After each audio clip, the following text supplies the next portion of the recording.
the main objective of this Indian Forest Act 1865 is for the commercial exploitation of the forest, or you can say for the development of railways and other modern projects. They want to clear the forest. So this has been the main objective of the Indian Forest Act 1865.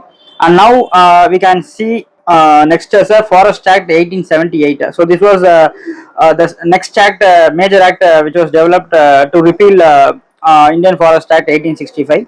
So here this act has given absolute power over the control of forest land to the government. We can say this as this is one of the major act which has provided absolute power over the forest land. And here one of the major things which has been followed till now is the division of forest into three categories.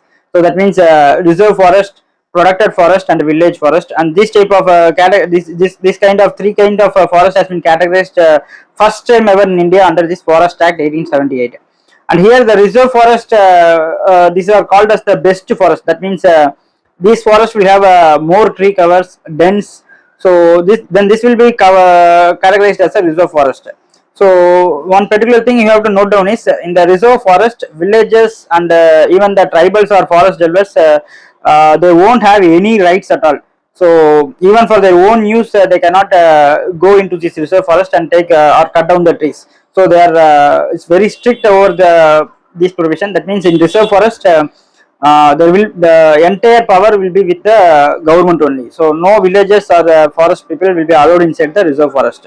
So this particular act, actually this particular type of categorization, it has we can say that it has hugely impacted the forest dwellers and tribal rights, we can say, because they have been deprived of their generational rights, we can say, because they dependent on the forest produce only.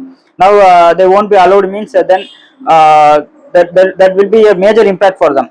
So next one is protected forest, and this we can say that it is partly government owned. That means here local use is allowed, but with some restrictions. Like some, if an area is declared as a protected forest, means then people who want to use that forest, they have to pay some duty on that, like a tax. So they have to pay the tax. Then only they can use that protected forest. So what and all the areas covered, not covered under the reserve forest, and it is government to own the land, means then that was declared as the protected forest. Even for say pastures, like those times grazing has been the major factor. So one particular area was declared as a protected forest, means then for the grazing they have to pay some duty, or to collect some forest produce, means they have to pay some duty on the to the government, I mean British government. So that was the case here.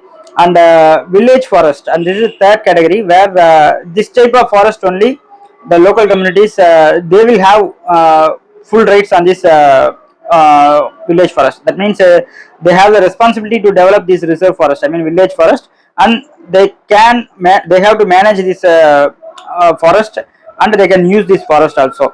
However, the forest department will supervise them. That means what and all, how it was developed, and how they are using it sustainably, that will be monitored by the forest department. So here also the government intervention is there. It is not entirely community oriented, I mean people managed forest. So here in this act only it was clearly mentioned that timber, there will be a duty on timber, and it actually acted as a major source of government revenue in the later part of British Empire. So this is with respect to the 78 Act. These are all the important provisions of the Indian Forest Act 1878. Now we will see about the Indian Forest Act 1927. Already we have said that it is an extension of the 1878 Act. So we can say that basically the categories of forest, the types of forest, here it was mentioned. Now it was an extension of the Indian Forest Act 1848. So first, the important thing in this Indian Forest Act 1927 is appointment of a forest settlement officer. So this was a new initiative. So forest settlement officer was appointed by the British government for settling the claims between the in cases of any claims. If any claim arises, means with respect to, if for say for example, if any people or any person has some kind of lands in his name, which now became a part of reserve forest, means that claims can be settled by the forest settlement officer. So for this purpose only the forest settlement officer was introduced. I mean a post has been introduced by the British Empire under the Forest Act 1927. It is very important because he's a kind of civil judge. I mean, he's the adjudicating officer. He will be like a judge for those claims. So his decision will be final with respect to the claims. However, people can move to the higher authorities. However, he becomes a first level judge for any claims with respect to the reserve land in the reserve forest. Now here also three kind of forests are declared as like the 1878 Act. Here also three kind of forests are declared. The first one is reserved forest. So in the reserved forest, the government will have the absolute power. First of all, state government will have the power to announce a particular area as the reserve forest, and once that is announced means then the government will have the absolute power over this kind of forest. So one important thing is after if a area is particular area is announced as a reserve forest means then people will have no rights to acquire land on that particular area. They can have some contract with the government. So for example, if any businessman wants to export timber means they can ask for permission or they can have a contract with the government to get that produce. So for that they have to produce, they have to share their profit, also they have to pay some taxes on those things. So like those things are there. So people can't acquire land on this reserved forest. And then important thing is even the wastelands can be termed as a reserve forest. Not only the in 1878 Act it was mentioned that a reserve forest will be a dense forest, but here wastelands can also be termed as the reserve forest. So that is one of the important thing, because the government on those time they said that they can develop forest in that wasteland. So they can announce wasteland as a reserve forest. So here any claims with respect to the lands in the reserve forest that can be settled only by the forest settlement officer. So very important point. So say for example, if any person has naming a particular area which is under his name in the reserve forest means then the claim can be settled by the forest settlement officer only. So here one thing you have to note, for any kind of development activities, if that particular area if any person, any farmers wants to develop a canal means then they have to ask permission in the with the forest settlement officer only. And here shifting cultivation. So you would have known, so earlier the agriculture is like a shifting cultivation only. That means people will cultivate in one land, and after that land becomes barren, they will lift the land to recover that land itself again. So they will they will go to the new area and they will do the cultivation. So here the shifting cultivation, if say for example, if the that land is in the reserve forest means then for that particular land to be cultivated, the permission has to be asked from the state government, not the forest settlement officer. So there is only one area where forest settlement officer doesn't have the control with respect to the shifting cultivation, and remaining areas it will be under the control of any claims. It will be under the control of the forest settlement officer only. So here the state government can declare any forest as no more a reserve forest. So no more a reserve forest. So this is one of the important thing. So if any forest is declared as a reserve forest means they can undeclare itself as a reserve forest. So they have that power also. So because if they think that some other activities can be developed in that area means and if this reserve forest category is act as a hindrance means they can again declare it as a no more reserve forest. So they have that much of power with respect to the reserve forest. So complete control with respect to that land is in the reserve forest is lied with the government only. So next one is village forest. In the village forest, government will allocate some areas in the reserve forest as for the village forest.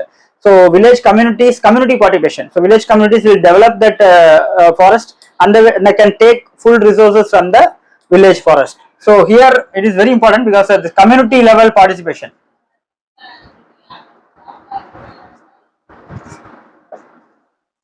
So the community level participation.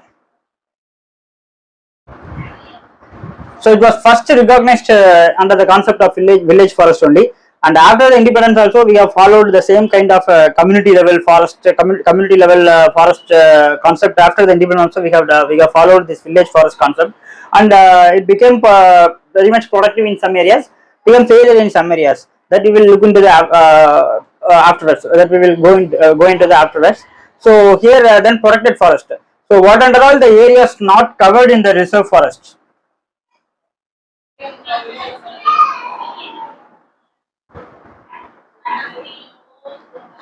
So the areas not covered in the reserve forest, they can be declared as the protected forest. If the government thinks that this kind of lands, even the wastelands also, so they think that if that area is declared as a protected forest, means then that area has potential to become a dense forest, means they can announce that area as a protected forest. But here that was majorly misused. We can say that it was majorly misused by the British people, because they have used this protected forest for the eucalyptus cultivation, also some kind of commercial tea productions like teak woods, we can say timber productions. So for to plant the trees in those areas, they have used the concept of protected forest. Then for the first time ever, it has directly declared duty on forest produce. So if government declare one forest produce as a reserve produce, means that is a reserve forest produce, means then they have the people has to pay duty, I mean taxes, for to get that product, I mean to cut that particular tree, or to sell the product. Say for example timber, it was a forest, it was announced as a reserve forest produce. So people who are in the business, they have to pay duty, then only they will be allowed to cut the timber forest, I mean timber trees. So this is the first time they have introduced this. Also, yeah, it was there in the 1878 Act. However, forest produce, which the first, I mean announcement of forest produce. So, but what under all the products classification, I mean the wide variety of products were there, forest producers were there. That was included based on this Indian Forest Act 1927 only. Then agrarian activity was prohibited, because in the name of modernization of India, as I have already told in the beginning, 1956, I mean around 1950, the modernization of India started with the railway lines and telegraph lines, communication lines development. So the British government was on the way of developing the railway lines, bridge constructions, and then irrigation. So mass level of construction was there. So people who are having their agrarian land, I mean agricultural land over there, they have indulged in the agricultural activities. So they should be taken care of the rights. So then only government can proceed with the modernization projects. Even now we are facing this problem. So even the Land Acquisition Act was there in the name of public good, or public, how to say that, in the name of nation development, people's land were acquired. So that is a separate topic. We will see that also. So it was started with 1927 Act only. So agrarian lands were actually they have taken based on the Land Acquisition Act. So it was mentioned in the 1927 Act. So soil conservation is also mentioned in the 1957. This you can say that it is the major one of the things where conservation was mentioned. Nowhere in the previous act it was mentioned. However, in the 1927 Indian Forest Act it was mentioned. So Indian forest conservation, I mean soil conservation, for the purpose of soil conservation, agriculture will be prohibited, and land will be acquired. So this was these are all the important points in the Indian Forest Act 1927. So I hope colonial period. So our environmental laws with respect to the colonial period was discussed up to this point. So these are the important act. Light recapture means recapture we can have. So first 1865 Act that paved the way for the government to announce some areas as a reserve forest. So especially the local governments. Then came 1878 Act. So the categorization forest was first done in the 1878 Act, like reserve forest, protected forest, and village forest. Then the final thing is 1927 Indian Forest Act 1927, and here the forest settlement officer was appointed. He does have a civil judge power to settle the claims, and then it has indicate it has really produced absolute power on the forest land. Also, the same categorization was done. The reserve forest, village forest, protected forest, as was done in the 1878 Act.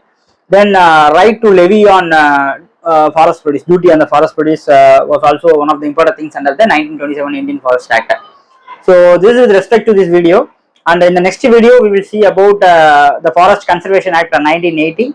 Also, Forest Conservation Amendment Bill is there. So the major purpose of taking this video is for that purpose only. I mean that Forest Conservation Amendment Bill, to discuss about that only. I have taken from the starting point, from the scratch. So I hope you would have liked this video. So please do subscribe, like, and share your comments so that I can improve. So we will be seeing on the next video very important topics. So land forest tax after the independence, and that's it for today. Thank you very much. Thank you for watching this video. Thank you once again.